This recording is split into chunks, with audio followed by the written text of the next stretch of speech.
incredibly funny man, and he is the world's most dangerous teacher. Please welcome Ed Fox! Yes, I am a teacher, like you couldn't tell. Goodwill, lost and found down there. Heck yes. That's right. I'll tell you, I just turned 47 recently. Hey, thanks a lot. No, yeah, right, that's right. I understand people hate prime numbers. But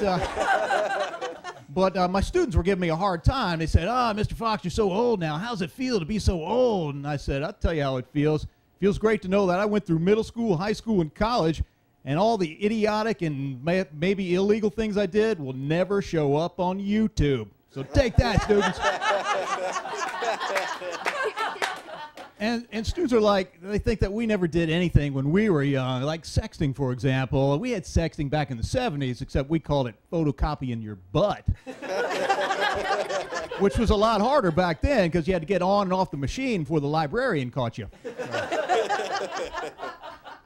But my wife and I have 2 daughters. The older one recently turned 14, which has been awesome because I had no idea that everything I say and do was so stupid.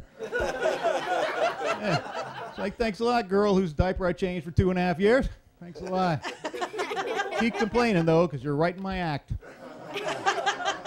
But somebody asked me once, would you take a bullet for your kids? And I said, yes, of course I would. And until she turned 14, now the best I could do would be, hey, look at... never mind.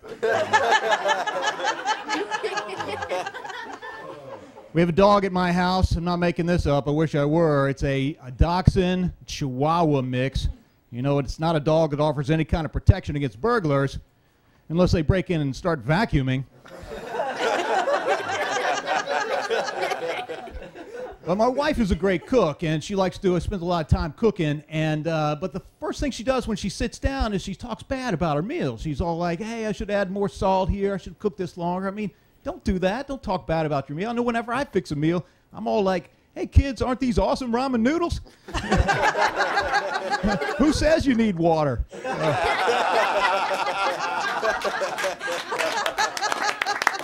I just got a smartphone, which is awesome because now I can text and drive. But they say that texting and driving is the same level of impairment as drinking 4 beers. But on the plus side, after you text and drive, you don't wake up the next morning with a bar skank and syphilis. My time. Thank you. Thank you.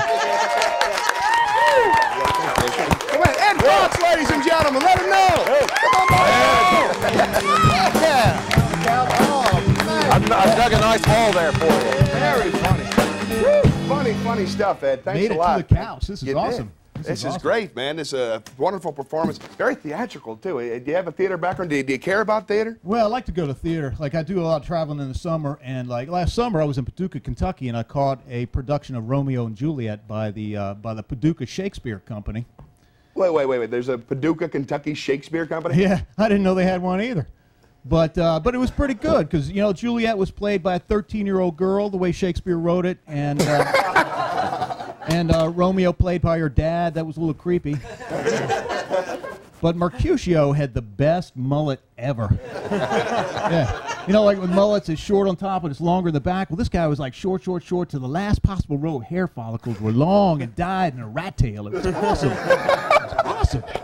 You know, with mullets, they say, you know, it's business on top, it's party in the back. Well, this guy was like, oh, business, business, business. Surprise party. But I got in trouble.